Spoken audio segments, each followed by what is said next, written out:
I heard a thing, Joe, which was that if an Yes. American says R and R, it sounds like an Australian oh no. Yeah. Oh no. Oh no. There you go. That's right.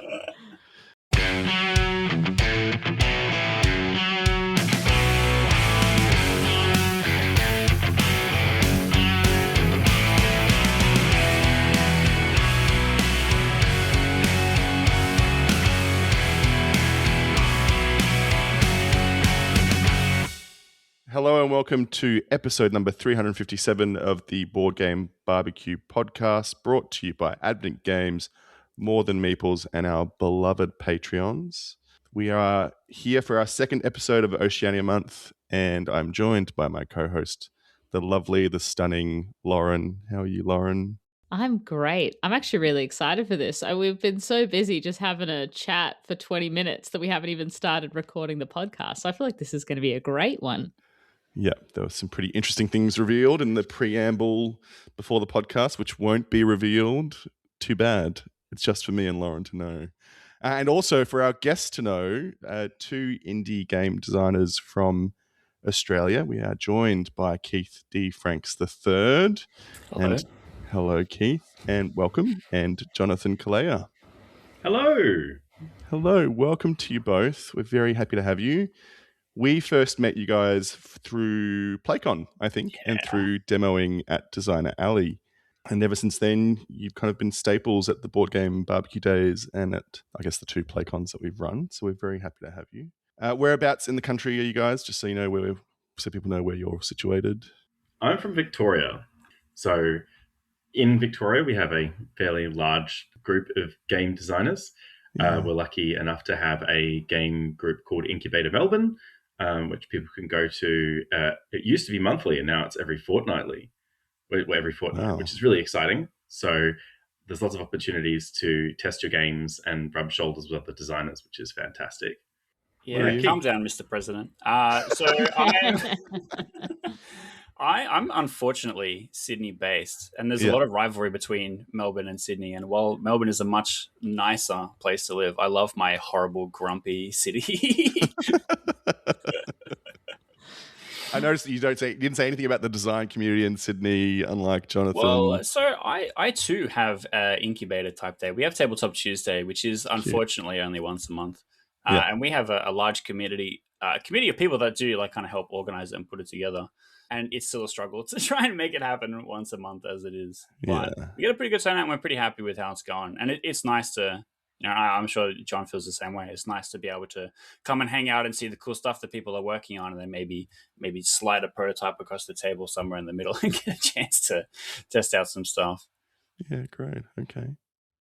Well, I mean, I guess I'd love to hear, we'll give everyone who may not know you the elevator pitch of, who you are to game design and the game scene, and kind of a bit about your design and publishing history. Yeah, no, surely Mr. President should start with this one. I've already foreshadowed a bit of your acumen.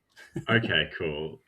So me, Jonathan, I'm the president of the Tabletop Games Designers Australia, which is an organization that tries to help game designers become as professional as they want to be. We try and make it easy to get into the industry. We try and create opportunities for people to be recognized through awards, and we try and help people network through events.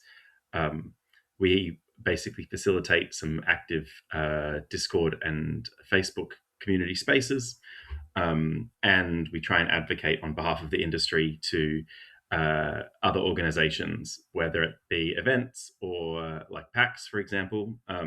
Without the Tabletop Games Designers Australia, the PAX Collaboratory would never have existed. So it's an Australian thing that was started PAX in collaboration with us. And we are still trying to do the right thing by pushing the envelope and making people recognize that this is not just a hobby, it's an industry. Yeah. Anyway, that's my role in this podcast. But outside of that, I'm also an amateur game designer. I ran Incubator Melbourne before I became the president of Tabletop Games Designers Australia, or TGDA for short. And I ran that since the end of COVID, which was very exciting because it was my first foray into being a proper, I guess, a serious game designer. Let's put it that way. Anyway, that was a long time ago now, so I feel old. You go, Keith. You also missed out the part where you won the award for being everyone's mate. Oh yeah, so I feel like you're pretty well decorated as Mr. President without necessarily having punted so many designs across the table. But yeah. I have played a lot of them, and a lot of them are good. And when they do finally get published, I'll be very excited to see them. Thank you, Keith. Whereas I feel like I kind of done the opposite. But in 2017, my first game, Castles of Calleja, we hit Kickstarter. We did pretty good. And then I literally like quit my job and was like, this is what I'm doing full time, which was like a real big mistake. And then I just punted to absolute flaming stink piles that like I did Kickstarter every year for several years. And then like the next two failed spectacularly. And then COVID hit. And I started making video games instead. But then so my kind of successes are Castle of Calleja, which did pretty well, Spaceship Redoubt, which also is doing pretty well, and then now Murders at Seawoods Manor, which you guys can actually see the poster here I've got up in the background. And then Murders is kind of like the biggest one that I've done. Everything else has been like a love letter clone type thing. Like Castle of Calleja is a love letter, but you put your cards on the table, building a tableau. Spaceship Redoubt is Coup, but with extra things to do. And then Murders at Seawoods Manor is Cluedo, except you already know who the murderer is, and it's a reverse murder mystery worker placement and drafting game, basically. So my specialty is the good old-fashioned yoink and twist. And only just now am I actually working on real and original creative pieces like Hostile Alien Message, where you have to basically solve for alien symbols and cooperatively translate them into English to find out whether or not the aliens are trying to come and kill us all or not, which is turning out to be very complicated of a game, unfortunately. That's interesting. What I would really like to hear from you both is what was how did you actually get into the design space? On the episode last fortnight, we had Phil Walker Harding and Matt Dunstan, and one of the things they said on the episode was that they think that every serious board gamer has one good design in them, probably.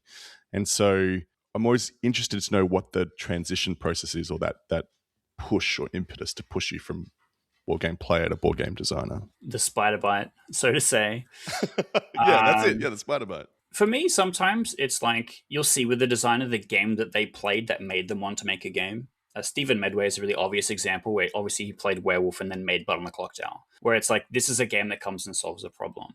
For me, it's a bit different because I played Magic the Gathering since I was like 6 years old or whatever, in like 2001, which means I've been playing Magic for nearly 25 years at this point. And the upside of that game is that the more you study it and learn it, it teaches you so many mechanical things that you can use for like pretty much any other exercise and how the rules and stuff are supposed to interact with each other. And I kind of went from like playing Magic seriously, not like well, but seriously, into taking those things and going, you know what, I could make a game. But I had also like pretty earlier exposure to stuff like Carcassonne and a lot of the what you would say is like kind of the gateway kind of category of games. Like I played Carcassonne as a teenager, and so I kind of had all that in my back pocket already when I wanted to go in and make a love letter clone, which is already not a very difficult thing to do. So I feel like I had a pretty good like stuff together. But usually when I explain this to people, they're like, "Oh, what did you go and study at university to do this career?" I'm like, "Huh? I don't think that's a thing you can do to this day. I don't think that's a thing you can sit down and learn how to do. You just have to independently study and, you know, put one to be bad at it until people actually start buying stuff you have."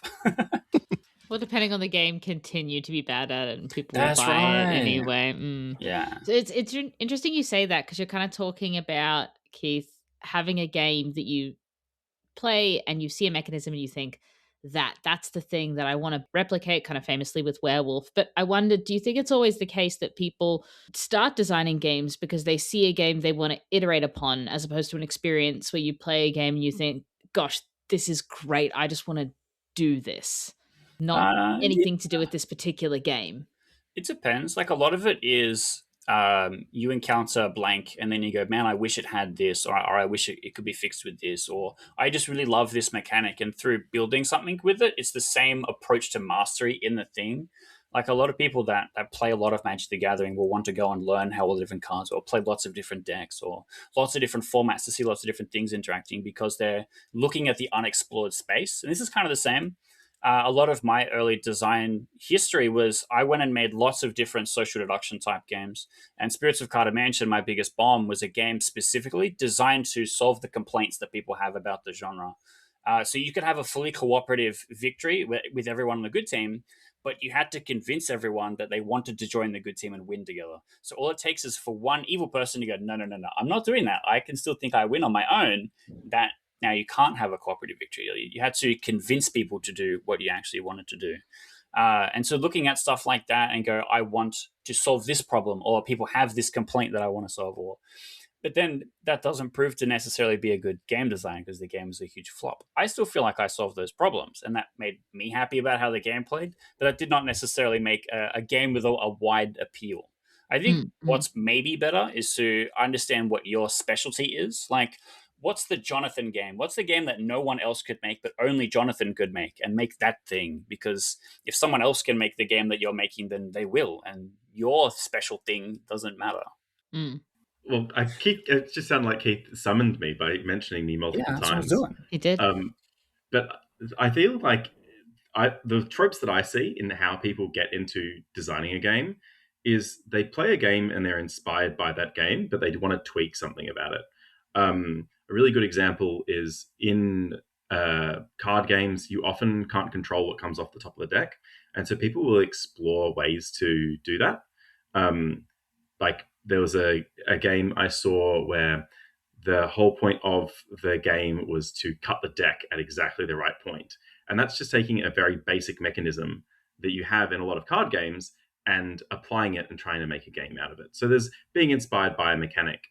There's trying to put two mechanics together to have a play with how you can make the mechanics work. There's also being inspired by a theme. You might be like, wow, I really want a game about pirates singing in space.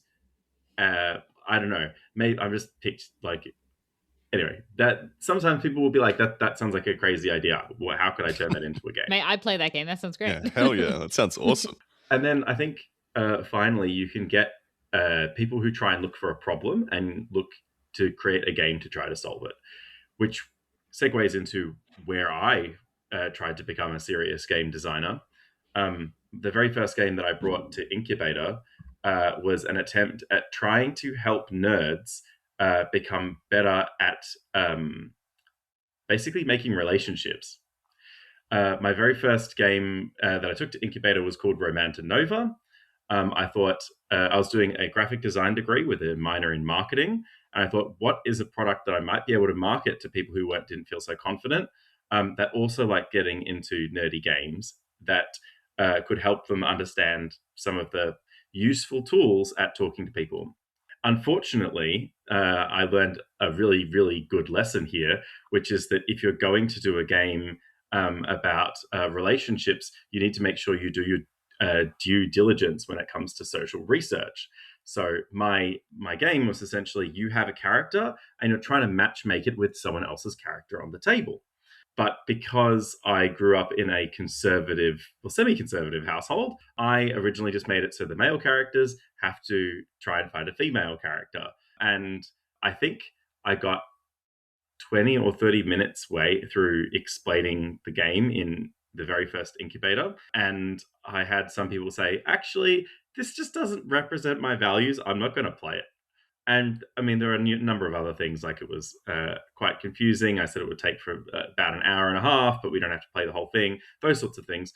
And so I learned a lot that, for games that chart difficult social areas, you need to make sure you've done your due diligence in checking that before you bring it out into the public. And I was quite young.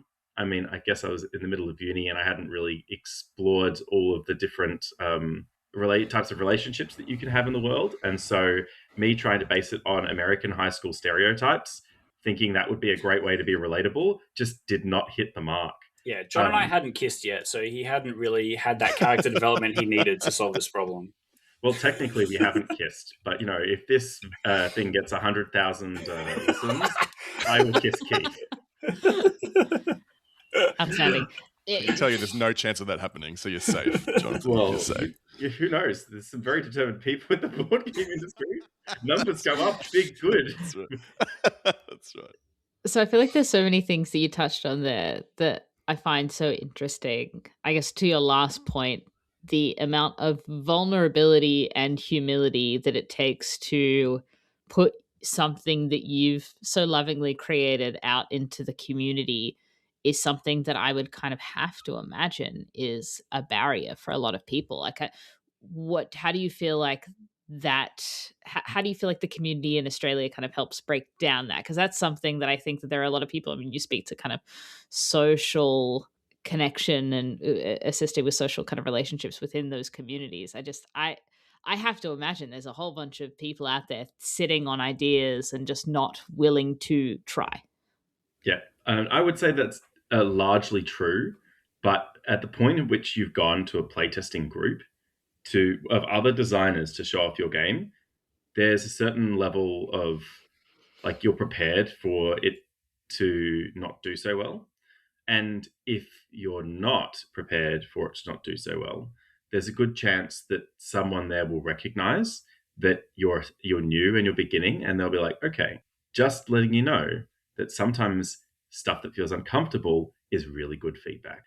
Keith is a really good example of a designer who actually gave up, unfortunately, despite having an amazing rule book and being extremely passionate about his game. Keith, do you want to talk about the stock market and tax game? Oh, I was already thinking about Market Star. Market Star is the story I keep in my pocket for all of my fun occasions. But this is a first-hand story. It happened to a friend of your friend of mine, me. And he comes into the playtesting event, and I'm talking to him, and he's a train driver or something for a living, right? And so he hasn't had any experience with these kind of things. And he brings out this game, and I'm already a person where if somebody tells me that a game goes for longer than an hour, I'm already like, this is going to hurt me personally, right? And he goes, it's many hours experience, and we'll try and cut it down into something. A thing he had not prepared for. He just assumed that we would want to be playing it for many hours. And then he goes, here's my game. He brings out the board, and it's basically Monopoly. And then he goes, here is your notepad and pencil for when you have to do your capital gains tax return at the end of each round, because I've added the stock market to Monopoly. And it's probably just the scariest experience you could ever have with a person where they go, oh, I would like to make you play this game. And it's hard, right? And we don't sit here and ridicule him or bully him or whatever, because there's definitely someone where that would be their favorite game, right? So we have to try and give feedback to create the best version of this game instead of saying it's not for me or I hate it or whatever, right? To be fair, there is value in saying, look, this game is not the sort of game that I usually play. And like, for example, I typically don't enjoy games that have roll and write as a mechanic. So if you roll some dice and you got to write the number down, that's not usually my jam. But if I tell someone that when they first come to the table, and I also acknowledge that that's not my favorite thing, there might be other nuggets of fun that I can find. And I can bring that up by noticing what my own, I guess, preferences are. But then if I your really, audience really type enjoy it, that's a fantastic sign for that designer that they should keep pursuing it. Sorry, Keith, continue. No, you're all good. It does kind of lead me to what the nugget of joy in this thing was, but I have to hit you with the low point before I hit you back with the high point.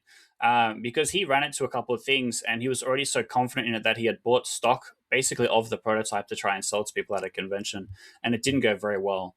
And he posted a picture of basically all the games that he had bought thrown in the bin, and he was like, this project sucks, I'm done with this, I'm never doing this again.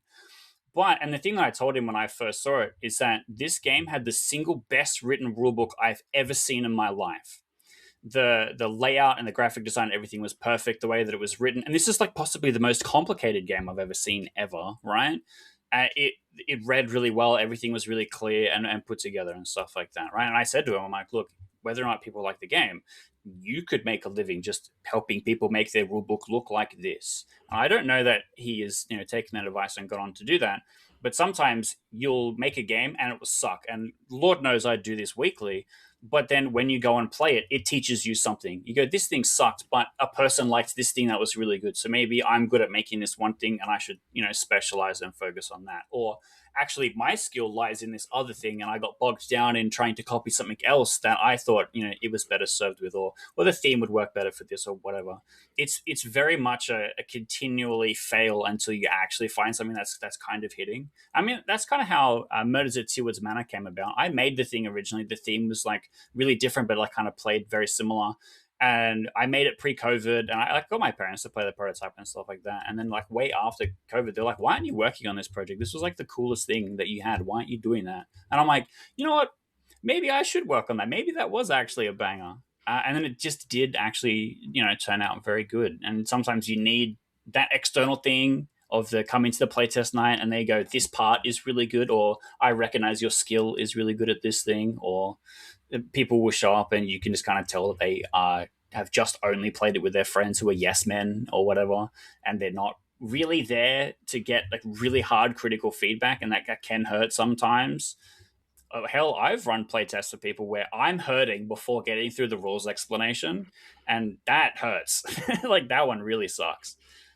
So it's definitely a heartbreak kind of hobby, and definitely a critical damage career sometimes. It does take a lot of, like you said, Lauren, of vulnerability to kind of put something you've put your heart and soul into and expose it to people for criticism. I think that applies to anything that you're doing, regardless of career or whatever you're doing.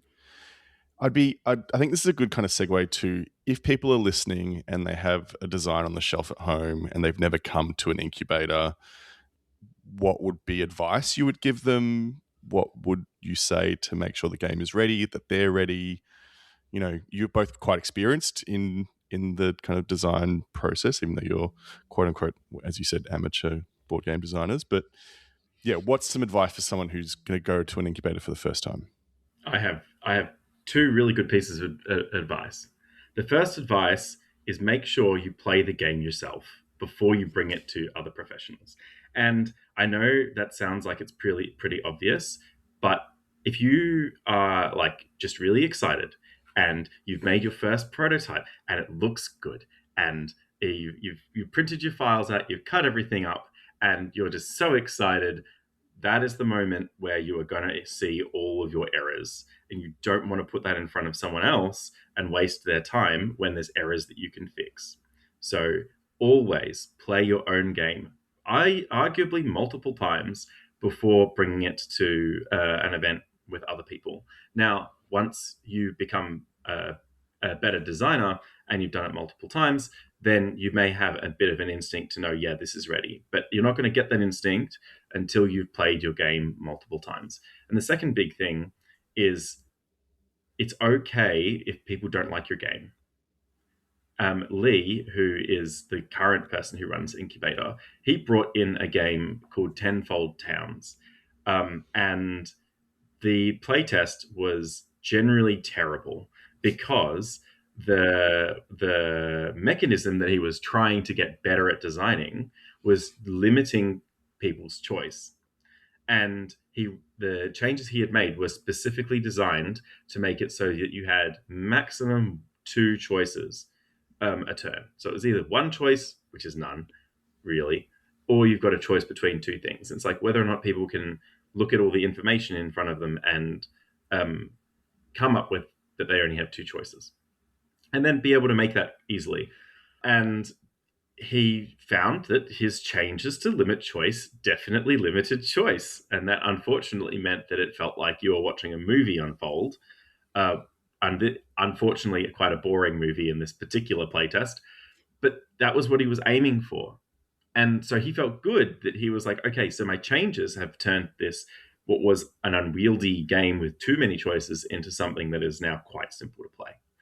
And sometimes that can create benefits, like the game is faster, or you recognize better moments to create, like better pacing to create moments of tension or enjoyment. So yeah, the feedback here is, don't expect everybody to like your game. Just because they don't like your game doesn't mean there's not useful stuff there. And I guess the third one is, don't give up. If you have a bad experience, it's totally okay as long as you keep going, because you might sit with the feelings and the feedback and go, okay, how much of it is true? What of this is actually useful that I can action on? What of this do I not know how to action on yet, and I need to do some research? So all of those things can be useful for you building the best game you can. But if you give up, then you lose, and you've lost the board game. Yeah, that's kind of true. My one is that, and the first piece of advice that I got when kind of starting this career was don't start with a big game. I had a Dominion killer. So my very first game was Cutlass, which was a Dominion killer. And I talked to a bunch of people, and one of them was basically like, start with a small game, start with an 18 card game, because then, first of all, if you are able to Kickstarter and successful, then your art budget only has to be maximum 18 cards instead of a Dominion thing, which is like 30, 40, 50 pieces, right? So, and then prove that you can do it. Get it funded, get it printed, get it shipped out to backers, and then get runs on the board. If you're trying to make a really, really complicated and big game, the chances are that you're not going to have all the experience to like actually have it functioning and tight enough to be able to ship that as your first project. But if you have already made a couple of games, you've already seen what some of these things work like in these, mechanics in motion, it gets a lot easier to approach that goal. So starting out really, really big often means that you're stuck in development hell where you're just kind of testing as often as you can and changing only little bits and pieces, but no actual development really happens. And so then that kind of leads me to my follow-up point is that we keep getting people that are like, yeah, my game's 3 hours. I'm like, well, our event only runs that long, and we can't expect to lock people in to be playing the game for the entire time, right? So create like a vertical slice of your game that's like maximum an hour, ideally 45 minutes would be perfect. And I played a game at the last Tabletop Tuesday where the dude was like, this is between 2 and 3 hours normally when I play with my friends because it's split into 3 distinct parts. And he goes, what I'll do is I'll kind of rush through the beginning so that you get an understanding of what your character's doing. You get a little bit of character growth and how it's working. We'll just delete the entire middle section and we'll cut to the end because the way that it scales up is the arena gets smaller and more damage is dealt, basically. And then in doing that, the short version that we played was so much more punchy. The climax was like really rapidly approaching as you're trying to, defeat this monster or it defeats us kind of a thing. And creating that shorter experience for us really showed that not having this big middle section where not a lot of progress is happening towards the goal was actually better because you're racing against the clock to, defeat the monster before it, does big final move or whatever. And you're able to maintain a punchy thing. And like I said earlier, I don't want to be playing something that goes for longer than an hour and a half unless it's really capturing it. And like even the heavy games that I do play, it's become a really common design thing I'm noticing. Everdell is really evident where like the first round you do basically nothing. You have like one guy that you place, you do one action, they go, cool, now it's the second round, you get an extra guy. And then it scales up so that the last round is big and everything is really crunchy and happening. Where they've cut out the beginning to make the game shorter. And sometimes doing stuff like this, looking at different ways of presenting your game where it is shorter so you can actually playtest the whole thing instead of thinking that it's going to be this gigantic experience, because there's no first-time designer that's going to ever bring Twilight Imperium 4 to a playtest. It's not going to happen, right? So come and bring something much smaller. Come and bring a punchy 45-minute experience, and then if that's really successful, add stuff to it instead of having something big and then minusing things from it. One last thing I have to say is that sometimes you'll get a new designer that'll come to one of these events and they'll play their game and then they'll leave. And game design is a community. It's not it's a community sport, really. You can't expect to treat it like a competition because everybody needs each other's minds in order to make the best games. And so you need to be respectful. And usually people who come are perfectly fine. They understand that it's okay to sit there and just play someone else's game and not pull yours out. But if you go to one of these events, pull your game out, and then you leave, no one there is going to support your game in the long run. And you need all the support you can get, especially if you're self-publishing. The fact that Keith is such a big cheerleader for me is one of the reasons why I'm still making games. I try and give back to him as well. I go and I make sure that people buy Castles of Calleja and Murders at Tealwood's Manor at every opportunity that I can get, really, because they are really good games. But I guess my point here is that if you don't know, if you don't come and play someone else's game and give back to the community, then you're really limiting yourself substantially. But even beyond that, seeing other people's designs and design process could only make you a better designer, I assume. It's not just the contribute to the community, but also you'll be a better designer if you're going to see other people's designs and how they approach design. Well, a lot of people at the event have insane seniority, right? Have many published games under their belt. Tabletop Tuesday, for a very long time, up until recently, had Steve D attending, and he'd be like, here's my goofy little game that I'm playing around with, which is just text on a palm card. So looking at it, you wouldn't know that he's been doing this for 50 years, but then he'll play your prototype and go, have you considered this? This might work really well for you, or whatever. But then when you see whatever he's cooking with, you realize that, oh, he's already designing something with this specific target market in mind, or wants this specific visual style or whatever. And you pick up a lot of stuff from him in that way. And I assume Incubator Melbourne is the same, where you will have some experienced people that are going there because they are kind of just, part of the community. And having those people in your corner, as well as you watching and learning from them, is kind of the whole thing. Like there's like maybe 20 I know this is not true, there's like 87 of us or something in total, but it's like knowing everyone and participating and getting in there, and everyone knowing who Keith Franks is, goddamn, helps me a lot, helps John a lot, helps anyone coming in and doing stuff a lot, to the point where like people will show up and go, hey, I'm looking for a person to help with project X, and someone will be like, that's this guy's specialty, he can help you with that exact thing. All right. And that happens a lot. I've had people come to me and they're like, I need a game design for this thing in this category. I'm like, I'm not that good at that particular thing, but I know a guy that does. And that kind of stuff happens a lot. And that can't happen to you unless if you are going and showing that you are, able to play ball with the best of them. Mm. And it becomes really, really useful when you're making prototypes and you find someone who's been able to do the thing that you really need. Like, so Heaven Heist, or Pill for the Pantheon is its current name, I brought to PlayCon for 2 different years, and I had cut out this cardboard board, and it has slots in it and it needs to be raised. It's quite an engineering project. But then I found someone who was able to print really, really nicely on laser cut board. And it just blew my mind, because not only would it reduce the amount of, like, to make a quad fold raised board with all the slots would take me like 2 days. And that's before any of the planning. And that's just a lot of time to put just into a physical component. And then when I found that I could make them out of laser cut components, it just was hugely impactful to me. And so sometimes it's to do with game design. Sometimes it's to do with craft stuff that just levels up your prototype. And I know I'm not sure how much like people who play board games a lot but haven't gone about designing a game know, but your prototype is hugely important, because your prototype is your very first professional looking game.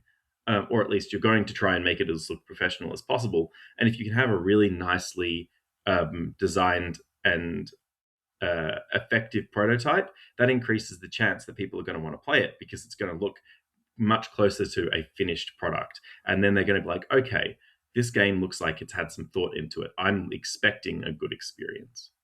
But I guess it's also just what you're saying goes back to the point of people treating this like a profession, showing up, giving to the community. What you're really saying is just network professionally, engage with the people in your kind of on your career trajectory, participate in the community, make connections, and take it seriously, which I feel like if you do that by default, then you would hopefully do all of the things that what you're saying kind of would make someone a good part of this community. I am fascinated by the idea of kind of the feedback at these sorts of events and these designer melting pots of, discussing each other's games, because I do always wonder, the average Joe, me personally, I don't know what makes a game good. Up here, nothing going on. I just play it. I'm like, that was fun. That's that's the extent of it. And kind of even things down to knowing if something is a problem in a game versus kind of an artifact of other things that keep the game held together, right? You know, whether I can top deck or not know what's on the top of a deck, for I think was the example one of you gave before. Is that a quote unquote problem of the game, or is that just something that is a byproduct of what makes the game function properly? You know what I mean? And that, yeah, I'm curious to hear what you guys think about that. So I'll jump in first. When people give us feedback for a board game, usually you think about it in two ways. Was the experience that someone had the experience I was aiming for, and how did this game make them feel? And you'll notice that neither of those are necessarily relating to mechanics, and neither of them are relating to is this broken, because like is this broken only really matters around did it give them the experience I was looking for, but how that made them feel is so much more important, and it's like a much higher level thought. It's not getting into the nitty gritty of the game, but like if I've made a game and it's supposed to make you laugh, and you're supposed to like the joy of it is how silly it is, and it doesn't create an environment where you can be silly, and it doesn't create an environment where you can laugh, I failed at making the game I intended to. Now, that doesn't necessarily mean it's a good game or a bad game. It just means that my design goals weren't hit. And maybe I need to rethink about the game that I've designed and go, okay, there's stuff in here that I can use. Do I run with what's working and experiment and try and re-dream the new game idea? Or do I go back to the drawing board and try and create a game that creates that environment? So it's when you think about like most of the feedback that board game players give, it's, you know, I wanted this, or so I wanted this, or this card is not good, or they try and give you specifics, which is really helpful. But the problem with specifics is it doesn't tell you what the root cause of the problem is. So, like, if I played a card, if I played a card game and I was like, this card is broken, and that was my feedback, that's not telling me how the person felt, or was it the experience I was delivering. Usually, you know that this card is broken means it wasn't the experience that you were hoping for, typically. But this card was broken because I had heaps of fun with it, and that was amazing. Or this card is broken and it stopped me from feeling like there was any real reward from playing the strategies. It stopped me exploring the game. It shut down my strategy because someone else pulled it out, and therefore I felt like I was locked in for half an hour of meaninglessness while someone else just had fun. Or we all stopped having fun because we realized there was only a single strategy left. This is broken is not the real feedback. The real feedback is what's under it, and that's where asking questions is really important. I should also mention that there's lots of different ways that designers actually ask for feedback, and asking for feedback is kind of an art form. One thing I try to do when I'm trying to run a really serious playtest is I'll ask people to fill out a form afterwards. And most people don't actually like doing that, which is why I use it more in Incubator. Some people kind of expect it. They're happy to do it. But it's really important to have structured feedback that you ask multiple times. Because if you don't ask the same question multiple times, then you don't know whether or not you're getting any better. So one of my favorite questions to ask is, are you feeling, at any point in the game, did you feel bored, stuck, or frustrated? And if the answer is yes to any of those, chances are that there's something I can do to tweak it. And if I had two of those as yes, and now I've only got one as a yes, I know I'm getting better.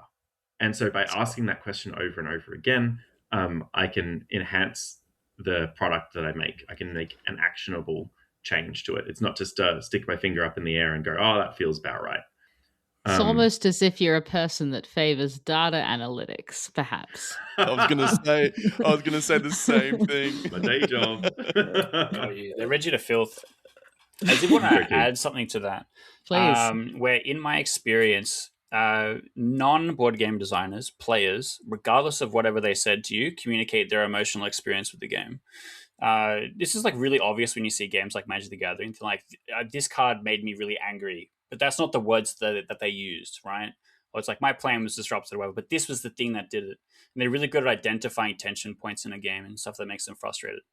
Whereas board game designers only ever tell you how they would fix a problem. Again, regardless of whatever they said to you, they're like, maybe it would be better if you did this. Which I started to notice because shout out Alan Cheshire. He makes really big, complicated games. And I like to make really small, but like really synergistically designed games, right? And so whenever I would go, I have a problem, and he goes, have you considered making it bigger? And I go, I don't want to do that. And he goes, my advice is not helpful to you anymore, right? And so you have that kind of a problem where it's like, you have to identify from where that voice is telling you the thing, right? So if a designer says, hey, you should try and do this, and you look at their catalog and their catalog is just that one thing, then you go, okay, this is how, if you were in charge of the project, you would solve the problem. And so I find that you're tuning out a lot of the noise and just going, okay, what was good, what was not good. Use your internal, navigation system a lot and try and figure out what they're trying to communicate to you. I don't know. You asked, Lauren, what kind of value you could have, but that's the same thing. The person that doesn't have experience and is just like, oh, this part was really fun to me, I really hated this bit or whatever, is really helpful because then the designer just sees bright spots. They go, okay, this is a thing that's good, I will make this better. This is a thing that's bad, this is a thing that I need to fix. I committed an act of terrorism on Kim Breback a few months ago where I brought an insufferable extrovert to the playtesting event. It was just a friend of mine. And she's like, really likes board games but hasn't had many opportunity to play them. And she was like chewing everyone's ear off and chatting about all this kind of stuff. And she's like, what good feedback could I possibly give? I'm like, you don't understand. You are so valuable to this whole process because no one in this room will ever know anyone like you. And she played a whole bunch of Kim's prototypes. And she was like, I really liked this thing. This thing was really fun. I love the art on this thing. This brings me a lot of joy. And Kim's like, excellent. I love hearing this. And then we played a game immediately afterwards. And she was like, I didn't like the thing. This game made me mad. And he's like, okay, maybe I should change that. Right. And it was just really clear and direct to the, the tension point that maybe she needed fixed for her to become that target market. And so I think every single person, regardless of whether you have experience with board games at all or not, is able to communicate something useful to the board game designer. And it's the designer's job to figure out what is the thing that they need to adjust or change or learn from to make the game the best possible game it could be. Designers are always thinking about what is the feeling that this what is that feeling pointing to as an issue? What's the underlying issue that I need to solve? And they'll listen to you talk for 20 minutes around things that you want in the game, things that frustrated you in the game, things that you liked in the game. And underneath all of that, they'll be thinking, okay, that's something that I might be able to explore, but what's the root problem? What's the root problem? What's the root problem? So just so you can see under the hood. 100%. So on that note as well, while people are playing the game, is there anything that you're looking out for? Do you guys play the game with them? Do you prefer to kind of sit back and watch? It depends on the stage. Sometimes really early on, it's better if the designer is playing it with you and they're kind of holding your hand through a lot of the stuff. And then what you described is more blind play testing, which is the designer's just kind of aware of what's happening, but is trying their best not to interfere, which is more like preparing it for the retail environment, right? Which is the designer won't be there to explain to you how the game is supposed to work. They have to read from the rule book and like divine everything and how the game is intended from the designer to be played, which is like really late in the process. So it does kind of depend on where you're up to. Me personally, because I have predominantly made small play count games, it's a lot easier for me to be in it and just kind of run it with one person and get them to the point where they kind of know what's going on, and then just kind of intuit what's happening from there. I feel like I'm maybe not taking advantage of playtesting as best as I can be. I find that I intuit a lot of what's going on in through just me playing it with a person one or two times, and like really, like when there's 18 cards, they go, this one card is bad. I'm like, 45% of the game has a problem. right? It's kind of easy to solve something like that when there's so much less that you have to identify with what's happening, and it's kind of easy to get a general sense of balance. But then doing that so many times, you already know, like you writing what the card does, you already know, is this going to be a problem with this thing? I better look out for that. And so I kind of already have this internal checklist of stuff that I'm watching for, and I just need to see it in action or see the likelihood of it coming up or whatever, because I can't predict how a deck is going to be shuffled or something like that. And so sometimes it's just, this might be bad, this might be good. Until it goes bad, I need to see it happen. I can't predict something like that, and that's kind of what I'm usually looking for. Whereas something like Murders at Two Woods Manor is so much from the very, very first prototype to the final version of the game, it only changed like 5%. It was all locked in and done, and the only things that was like really changed was art. And then I took it to DevCon, and we had a playtest at DevCon where this one guy the whole time was stone-faced, like steam was coming out of his ears over something, right? And then at the end of it, he goes, "The game was very cool. You did this one thing that I hated so much, and it was because I had a tiebreaker mechanic where you received the number at the beginning of the game, and the higher number broke ties." And he goes, "I got a low number, so from the beginning of the game, I thought I was going to lose, and nothing I did mattered." And in my head, who put it together, I'm like, well, the likelihood of ties is kind of low. So this is not really a big problem, but it's also not a thing that has a lot of agency with it. And so immediately he clocked in that this was a problem. And then that was the only thing that really changed from the first prototype to the final version of the game. And then I like turned it into a whole big added system where you collect gossip and stuff like that, which became some people's favorite part of the game and turned out to be something quite interesting. But it does, as an example, kind of exemplify what it's like. He identified very clearly this thing made him mad. I go, how do I solve this in a way that adds to the game? And then that's kind of where we ended up. I think to throw my thoughts in, when you're playing the game, you're much more likely to want to play the game if you're in your first like 5, 6, 7 play tests, because you want people to feel comfortable asking you about the rules. And if you're like, look, I know we've got to this point, but I just want to tweak this thing. Do you guys mind if we change a rule halfway through? Because this is just a test game. And usually people are pretty cool so long as you're in the game and you're not winning. You've got to be, if you're playing a game with new people, you can't be like, you have to fight your instinct to win. So sorry, competitive board game players. You're gonna have to get used to losing, which is definitely not what I intentionally throw every game that I play. Murders is a game where you're following where one character is face down, and when you do 100 playtests, they get marked, and it's really obvious to know which one is which. So I'll just do stuff at random and hope for the best, and be like, "Oh, I won! Well, hey, look at that! I had no idea what was going on at any time," or just play cards in whatever order. Because in theory, there's a player out there that thought the random thing that you did was the best choice, but you're not. The advice that I got was that if you want someone to play a game a second time, let them win. Yeah. I don't know if this is necessarily true, but it can't hurt if I'm losing every game I'm playing as the designer. And I think the other thing is that when designers want to have feedback where they're not participating in the game, it's usually because a lot of the problems that they have encountered on their own, they've solved. And so they're looking for those edge cases. So once you've got a mature prototype, then you really don't want to be part of the playtest anymore, especially if they're going and testing it with the rulebook, because a lot of the time you'll make the game and then you'll need to do a whole bunch of testing on the rulebook, because the rulebook is you teaching the game when you're not there. And if it doesn't work and it's hard to follow, then people aren't going to see the magic that you've spent so much time and effort making. Oh, mate, don't get Paul Grogan started. There's a lot of terrible rulebooks out there. Don't need Paul Grogan. I've read those terrible rulebooks. It's fine. That's been my latest problem in gaming. I picked up Calleja the other day, and it was like an hour to read through the game and set up the game, and then you play it, and you go, this is fucking so simple. How is this so hard to get me started playing this game? Yeah.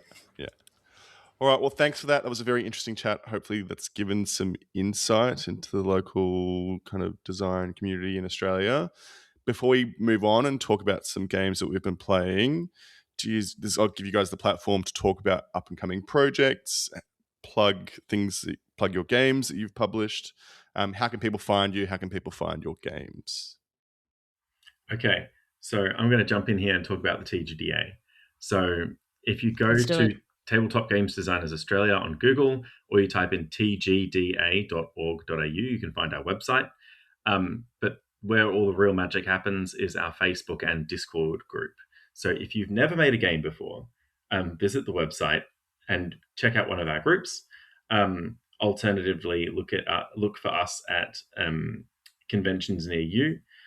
This year, we're going to be exploring a new convention that we haven't been to before. We've committed to trying to do something in Queensland at Tabletop Con. Details about that will be revealed later. It's all in the planning stage. So if we can get that to happen, it'll be really exciting.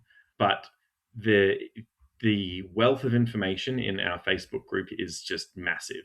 The search function there, you can basically type anything you want around anything to do with tabletop game design and find all the previous discussion around that topic. And likewise with our Discord. We have fortnightly online playtesting, which not everyone likes online playtesting because you don't get to see people's faces. But the massive, massive benefit that game designers need to know is if you can make a digital prototype, you can pitch it to international publishers.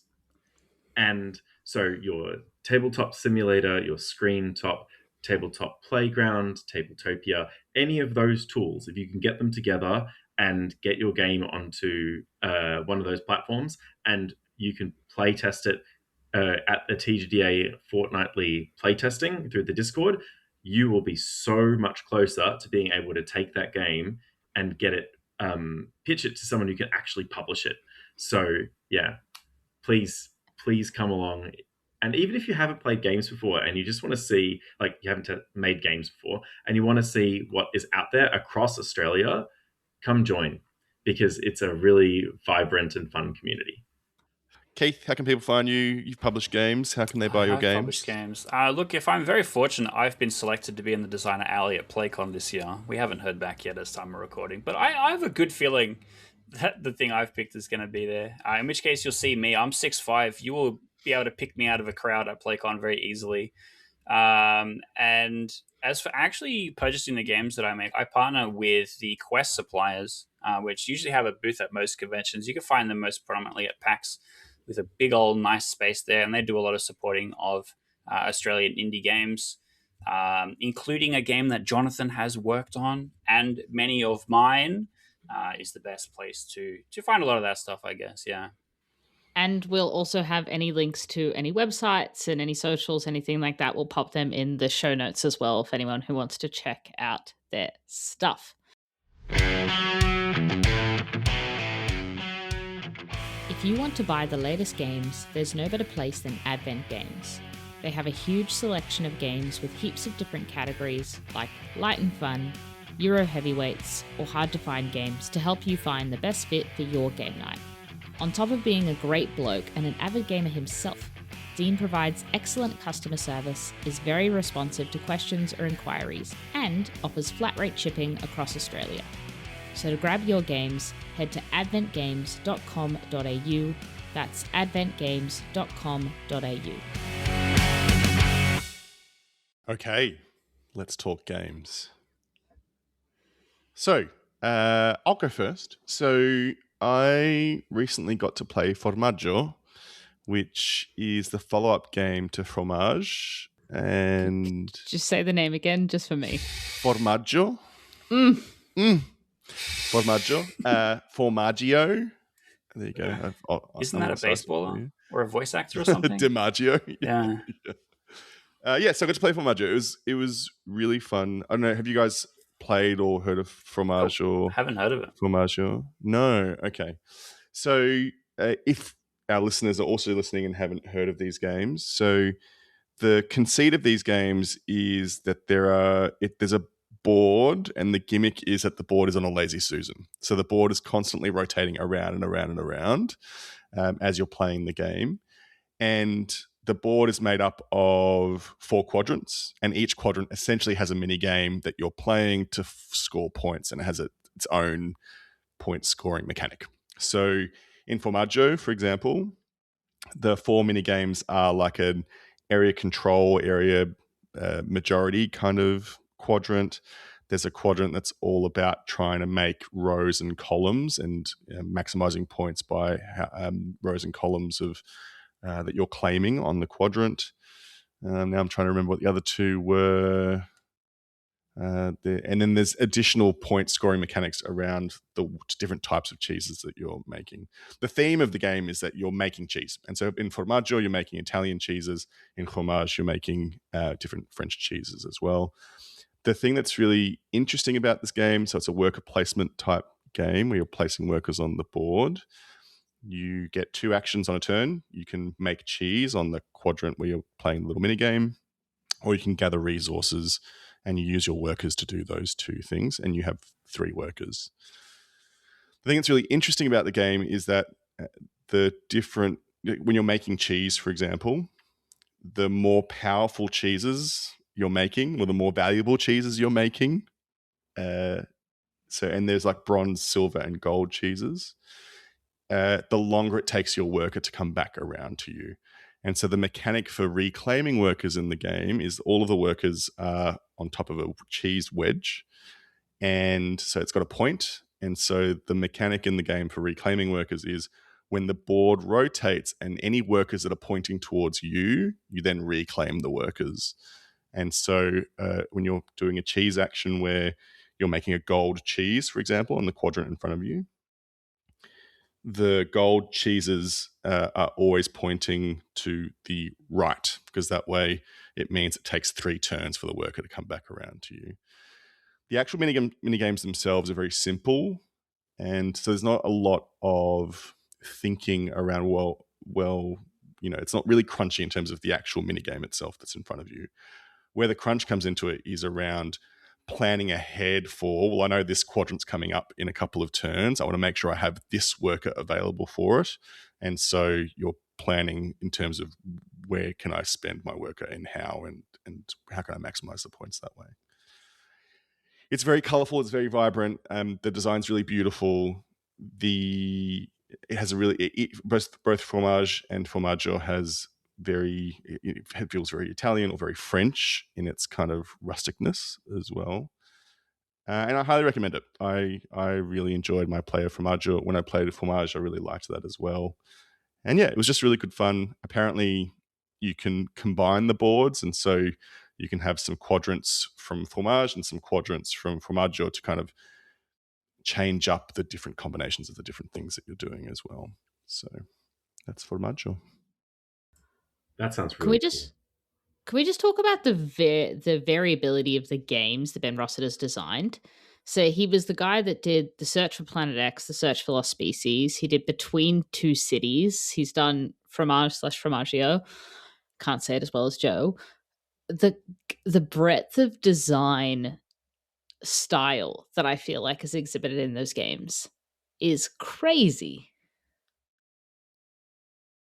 Yeah, very cool. Especially when you consider like Search for Planet X and Search for Lost Species, which are very deduction-heavy games. It's very interesting that Formaggio and Fromage, they're very simple games, really. It's over and done within like half an hour, 45 minutes. So it's nice and snappy. But yeah, it's just really satisfying to play. Really, really enjoyed it a lot. I think just jumping back a bit into how game designers work, there's some game designers who design one game, and they design that game so well. They oil the parts that need moving, they tighten the screws, and it's a well-working machine. And then there are designers that are adventurous, and they don't design one game. They design they tried this genre out, and then they tried this genre out, and then they tried this mechanic out, and then they tried this theme out, and then they come up with a game that's based around a picture they saw or something like that, or they watch a movie and boom, it's a game. And for them, it's not about necessarily trying to make a single game particularly good. It's trying to hit as many of the different things that they can try out, see what feels good to play with, and then play with it until it's a fantastic game. Which, yeah, it sounds like this designer's that sort of style. I would argue that tends to make you a better game designer, because you can take lessons from one genre or one style of game and apply it to another, which is I'd love really to see cool. Nizzia's rejected pile. of all the stuff that he made. He goes, "Oh, this sucks." I think But it's really. I just want to please, comment about the cheese game. Is the fact that you can buy two different products and you can combine them is a really exciting idea, and it's actually really hard to pull off. So kudos, give my little claps. A little clap. It's brilliant. I think the way he's done it is that it is those quadrants, which is what you're mixing and matching, that they are so simple in their mechanics, and the thing that's kind of unites them all is that you are scoring points at the end of the day with each quadrant, so you can very easily mix and match them. It'd be interesting to know from him whether he'd planned that all along or whether he just was like, "Oh, this is possible based on the way the design is now." But I feel like now looking at his design catalog, I can see the hook.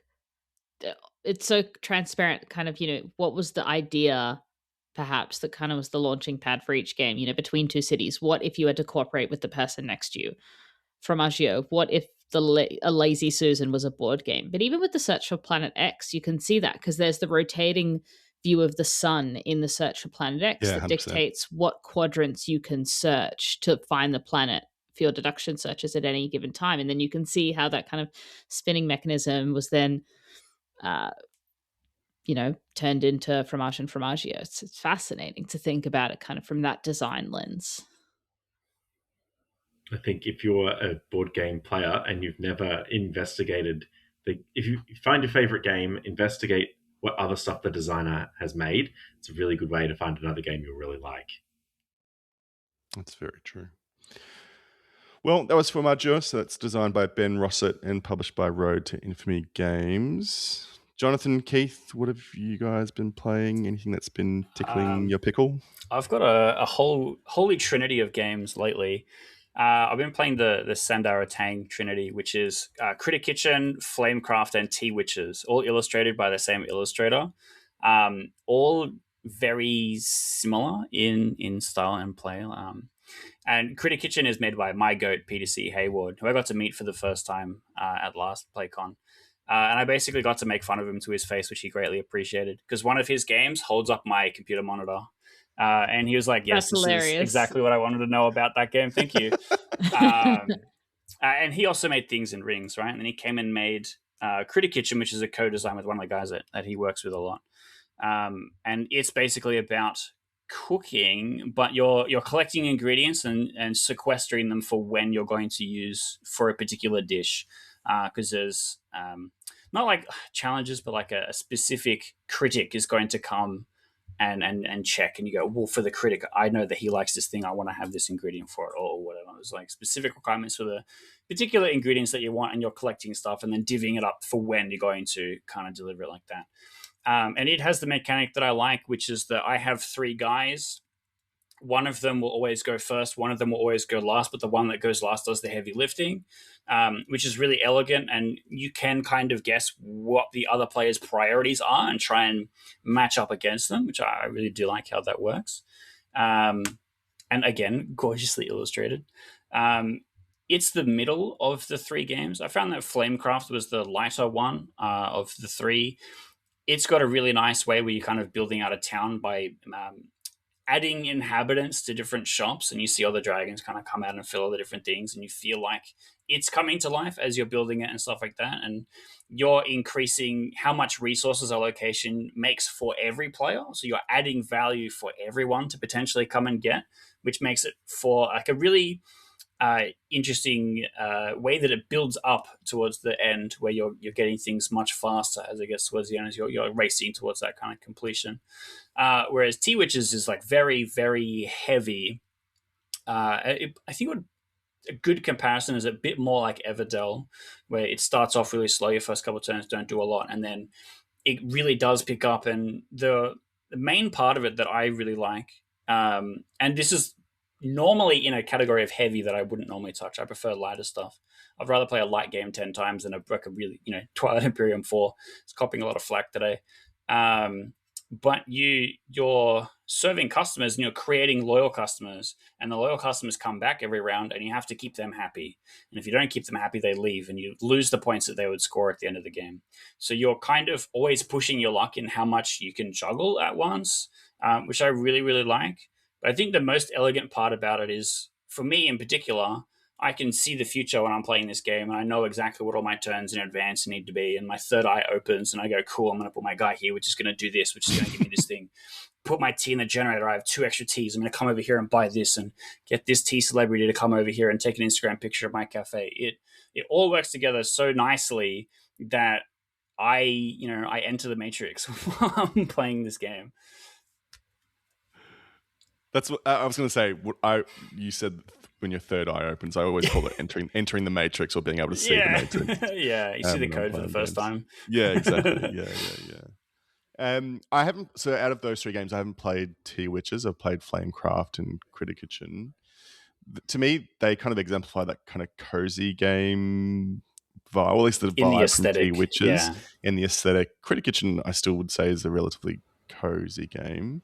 Do you think Tea Witches, is it still a cozy game, or is it pretty crunchy? Of the 3, I think Flamecraft is the coziest. Critter Kitchen has a bit more inter-player conflict than the others, because you are directly competing to take stuff. Like, they can very easily take stuff you wanted. Whereas Tea Witches is a bit low player conflict, but it has a lot of options available to you and a lot of ways that you're trying to configure the game around you to be able to do the stuff that you want. And you're kind of spinning a lot of plates at one time. And I like spinning a lot of plates. I don't necessarily yearn for an incredibly complicated game, but I don't mind having to manage a whole bunch of things that I'm doing. So I feel like it's not uncozy, but it can feel like you have a lot of things. Like, if you're not trying to disappoint your loyal customers, you'll look going into the final round going, well, I have 8 people. I already know that I have to, be able to handle the resources for in advance. And then I'm trying to do other stuff that gets me points as well. So I would say maybe Flamecraft, most cozy, Critter Kitchen, least cozy because it has the highest amount of conflict. Possibly, but they all have like the same cutesy aesthetic. So maybe they all rank the same because they're all very visually cozy. You asked me a very hard question. I'm a hard-hitting journalist. It's true. Jonathan, what have you been playing? I have been playing a lot of games with people who are not typical gamers. And so for me, when I like to pick a game that matches the vibe of the group. So like I had a party on a dinner party on Thursday night. We had literally 10 minutes before I needed to kick everybody out. And I was like, I'm going to pull out Flip 7. But, other times, like I've been early this year, I was going on a bunch of dates and I wanted to introduce people to board games, but in a way that was like approachable. So I was like, oh, what's a 2-player or 2 to 4-player cooperative game that's not too challenging? And there's this game called Beyond Baker Street. It's kind of old now and it's hard to find, but it's a really, really nice detective version of Hanabi, if you guys know Hanabi. But it's a really... It uses the same mechanics of Hanabi of like you play with your hand facing another player, you try and give clues based upon a suit or a number, and you're trying to do it in a certain number of turns. In this case, you're the detectives of Scotland Yard who are trying to save face in the wake of a very determined Sherlock Holmes who is trying to solve the case before you. So you're working together to solve the cases, and it works so well. You feel like a detective when you're playing this sort of game because you have to think about what the clues mean, even though you're not like uncovering evidence. You still feel like a detective, and it works really well at 2 players or 3 players or 4 players.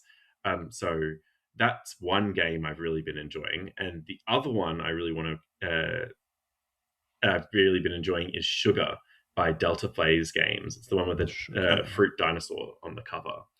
And hey, I played that prototype before it came out. Yeah, I was very impressed with the initial prototype.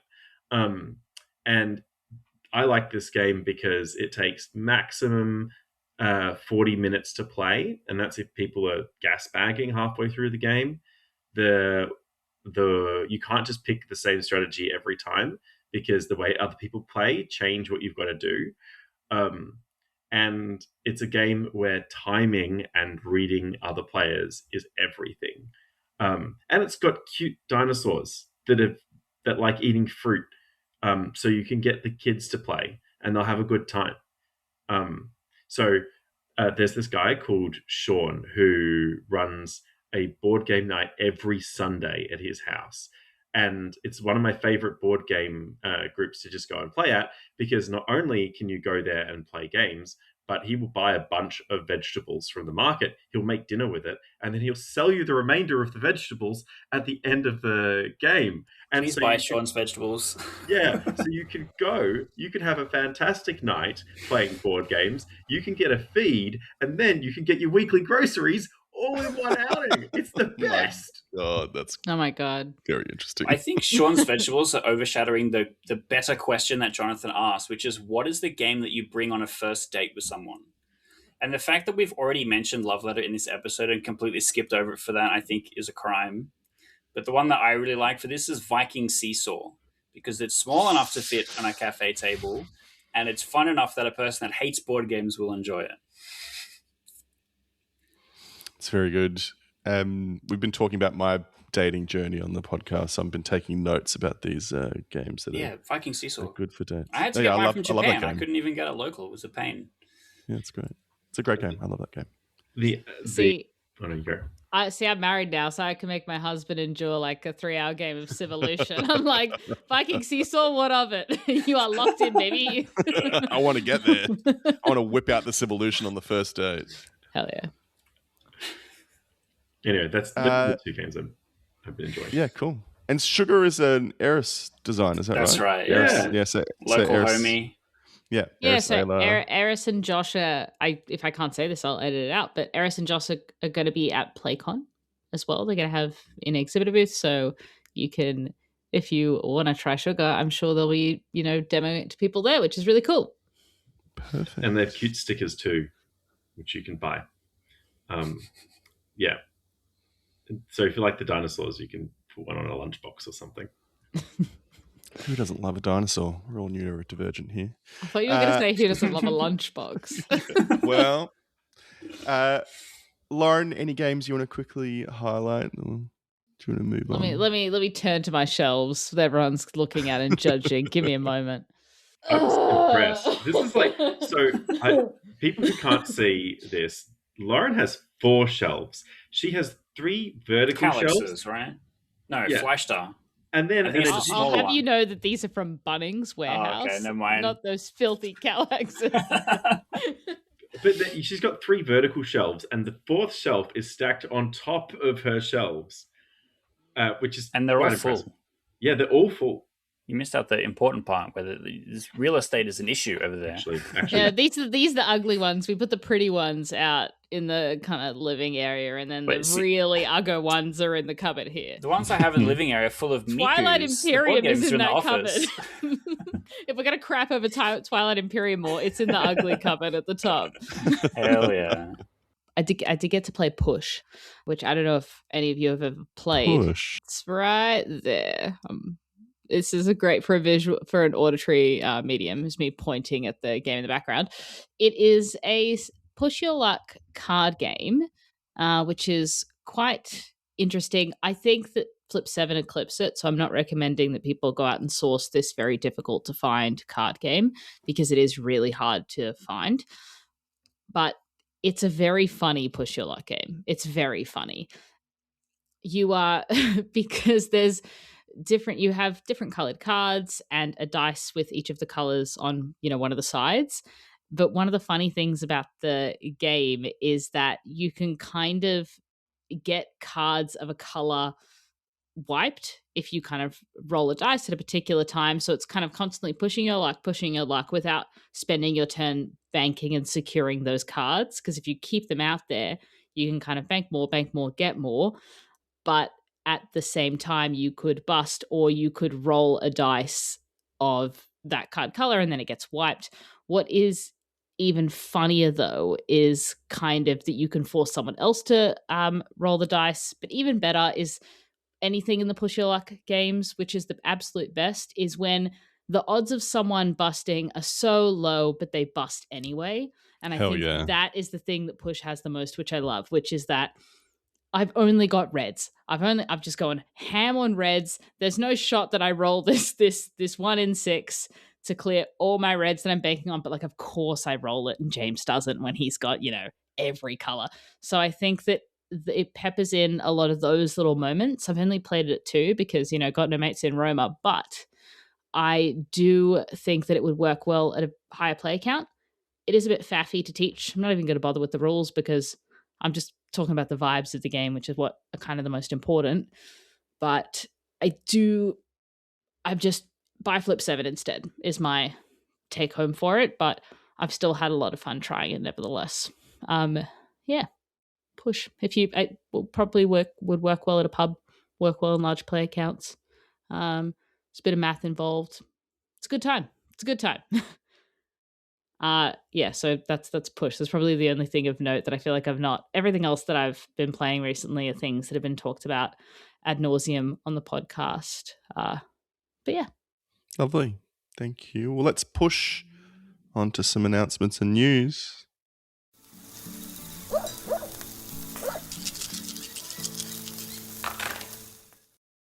So, you've heard us talk about PlayCon a bunch. PlayCon, if you are listening for the first time, is our national board game convention that we run in Sydney. It's at the ICC between the 3rd and 5th of July in 2026 this year. Tickets on sale now. Very happy. Would love to see you come along. If you've been thinking about it and haven't decided to get tickets yet, I can tell you right now, having run a few of these events now, what happens is as the event gets closer, we start to sell out of tickets. So you want to make sure you secure your tickets early. You've heard from 2 designers who've been part of Designer Alley at previous PlayCons, and we are currently taking applications for Designer Alley. It is a great way to meet other budding designers in Australia, and actually some quite senior designers in Australia as well. It is a great way to get eyes on your game, and we'd love to have applications if you have a game prototype that you've been wanting to get in front of people. So go to play-con.com, go to the Designer Alley tab, and you'll find applications there. They close on the 30th of April. Outside of PlayCon, we also have the next Board Game Barbecue Game Day in Melbourne, which is our autumn game day, which is on the 25th of April, which is Anzac Day. Tickets are on sale now through Eventbrite. If you just Google Board Game Barbecue Melbourne Game Day, it will come up. And we'd love to have you come along and play some games with us.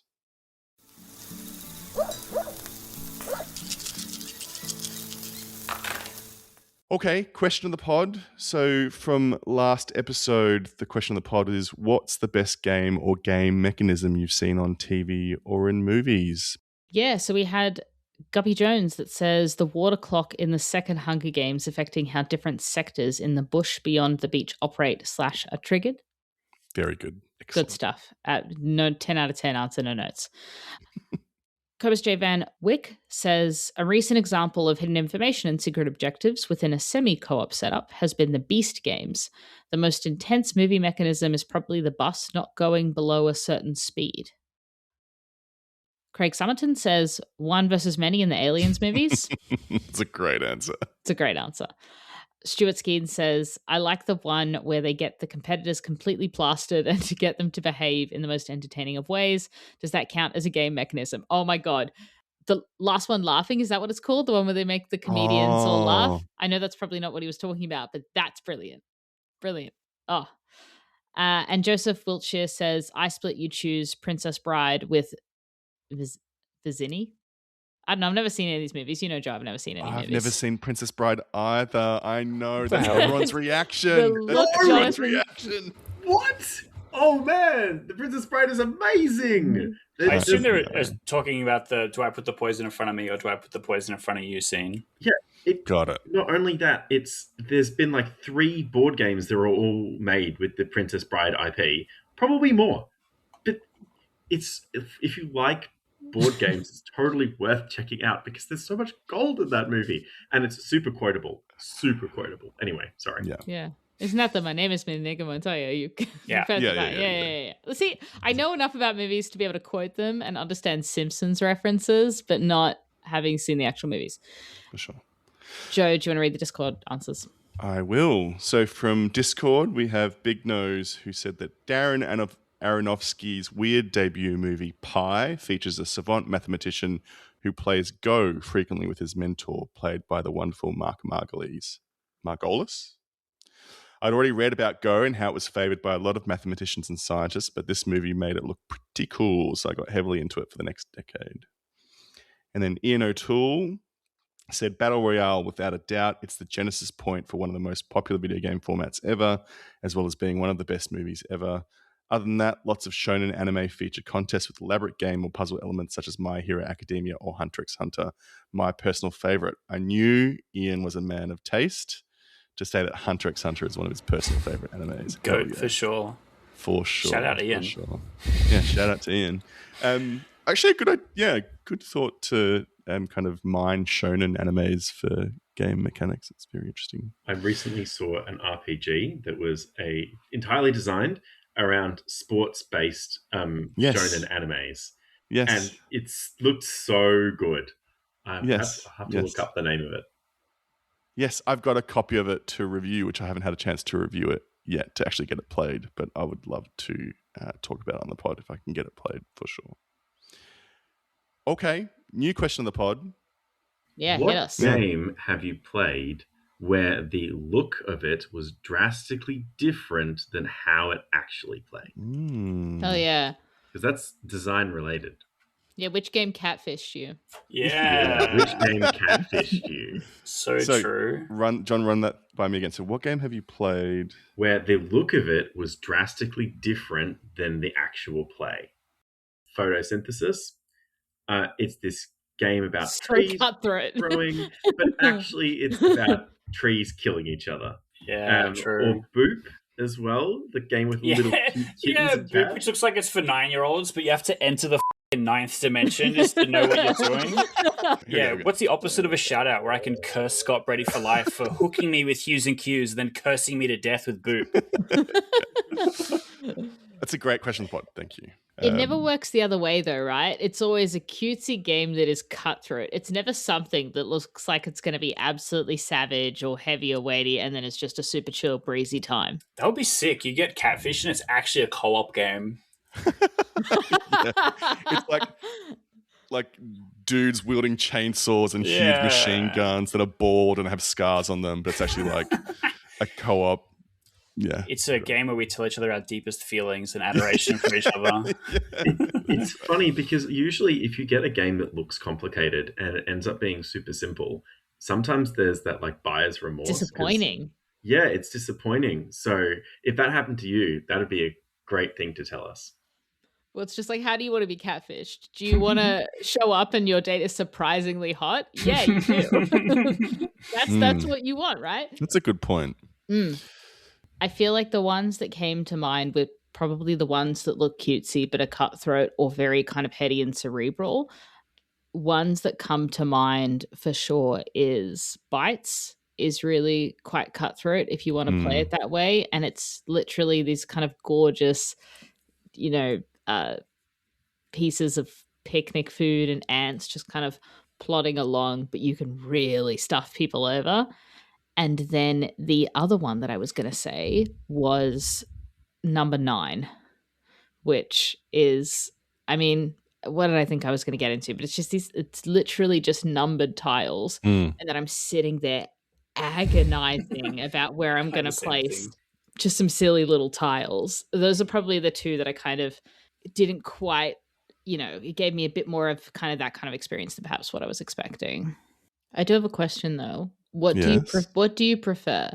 Do you prefer a game that you play it and it's exactly what it looks like? You play Magical Athlete, you play Flip 7. It's exactly what you think it's going to be, right? That exactly how it looks is exactly how it plays out and exactly how it feels to play. Or do you want to be surprised, like with Boop, which is cursed? I'm dead inside. So any chance that I can be delighted or surprised, made to feel something, it's always a good Just thing. to feel for me. anything in my cold, cold heart. Correct. Just the flow of blood through the body is what you want. That's right. It's Yeah, the reverse Marie Kondo. I'm hoarding things to bring joy. That's right. That's just the board game hobby. Exactly. Sure. You guys get me. In general, you just want to have something that surprises you. So, like, if it's more thematic or it's more exciting than what you were expecting, then that's great. But if it's only just exactly as exciting as whatnot, it still feels good. It gave you what you asked for. It was honest. And you know what? I appreciate honesty, but I do appreciate when someone goes the extra mile to make me smile. I love that. Love that. Okay. We'd love to hear from you in the community. Let us know. If you want to support the podcast, you can always go to patreon.com/boardgamebarbecue. You can sign up to donate and get access to exclusive podcast episodes that we record just for our Patreons. Often that's where we get silly. We talk about personal things. There was a whole Patreon episode where Dana and I, the two Italians on the podcast, talked about pasta for the whole episode. It was great. However, there are other ways that you can help support us. Actually, the best way that you can support us to help us grow the community is if you get the word out. So if you tell your mates, if you rate us on the various rating systems, Spotify, Apple Podcasts, etc., that means that it puts the podcast in front of other people who might want to listen to it and helps get the word out. You can also get involved in our community. You can join our community by joining our Facebook community by searching for Board Game Barbecue on Facebook. You can follow us on X, Instagram, or YouTube, or you can join us. We have a thriving Discord community, and you can join us there. All the links for all of that are in the show notes as well.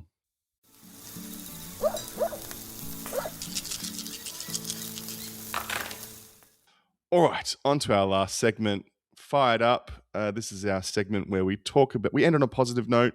We talk about what we've got coming up in the next few weeks that we're looking forward to. So, Lauren, what's got you fired up? So we just had James's brother come and stay with us for a few days. He's actually about to move to Sweden. He's on a plane right now, which is very cool, and I'm very jealous. But we were inspired by his travels. And so while he was here, we kind of just impulsively booked a trip to New Zealand. All we did was pay for the trips to go to Hobbiton because my husband is obsessed with Lord of the Rings. So I'm very excited about that. We've got that trip coming up in October, so that'll be really fun. For me, it's kind of a first time here announcement. Actually, I'm working on a new project. I've taken it to Tabletop Tuesday, and people that were there would have seen it very briefly. But I'm making a game which plays on the success of Castles of Calleja and then adds an extra thing. So if you can imagine building a tableau and you're trying to collect sets, except similar to Texas Hold'em, where you have cards in the middle that you're trying to create sets with as well from your tableau, you are trying to build off a central group as well as your own tableau to try and have the highest scoring piece.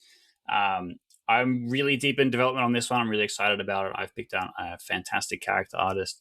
I'm using a board background artist that I've been using for a bunch of other projects as well. So it's going to be an incredibly sexy game. And that's the one that I have put into the designer alley so that if you do see me showcasing it at PlayCon, if I am selected, that will be the one that I will have on me. And look, I'm looking forward to it. I think it's going to be a banger. Awesome. How good. Jonathan. I am really excited to take part in my first mega game. I'm going to fly to Sydney so I can play in a mega game, which, if you've ever done it, it's somewhere between a live action role play and a board game. And there's like 10 teams of at least 5 people on each team, and you can the teams are interacting and trying to work together or sometimes sabotage each other to continue the story, and the story will evolve through how people play, and it'll be like a big day where you're sort of like living in a game, which I'm super excited about, and that's going to be next weekend. Thank you, Sydney Mega Gamers. From from a TGDA perspective, we are working on creating a new award this year. So if you're a designer, look out for that. We've almost got a full committee, which is really exciting. We've got the biggest committee that we've ever had, which means that if you watch this space, the TGDA is going to get better and better. And finally, I was really excited that the makers of that sound game picked up a game which was called Brick by Brick and has made a version of the game called That Brick Game. Sydney local designer, Yeah. Stephen. I got to play that at Tabletop Tuesday. Shout out, Stephen. Yeah, it looks really, really good. So that brick game, I'm super excited to play and own. It was awesome. Yeah, big same. It won the Take My Money Award, which is one of the awards that the Tabletop Games Designers Australia runs. Great name. Really, really good. And it was being shown at PAX Collaboratory, I believe, last year. I think so. We also had a local showcase at Fortress Games where people got to come in and play it as well. And it by all accounts, looks like a slam dunk. And the people at that sound game really know what's going on. Their first game absolutely exploded onto the market with big success. I'm expecting exactly running it back with this one as well. Great. All right. In terms of what I'm fired up about, so gaming wise, so in my dating journey, there's someone I've been dating more regularly. He's a bit of a board gamer, so which is nice. It's a refreshing change to my previous dating history. We've been starting with simple 2-player games. He unfortunately is much better at games than me. Dump him. So Problematic skill gap. I get destroyed every time. So I'm looking forward to building up to a bigger game because I'm playing a lot of shorter games. So yeah, I'm looking forward to building up to something a bit more meatier in the near future. And non-gaming related, so I'm going to be taking my daughter this weekend to like a gay dad's retreat, which is my first time doing this sort of thing. So I'm really looking forward to that.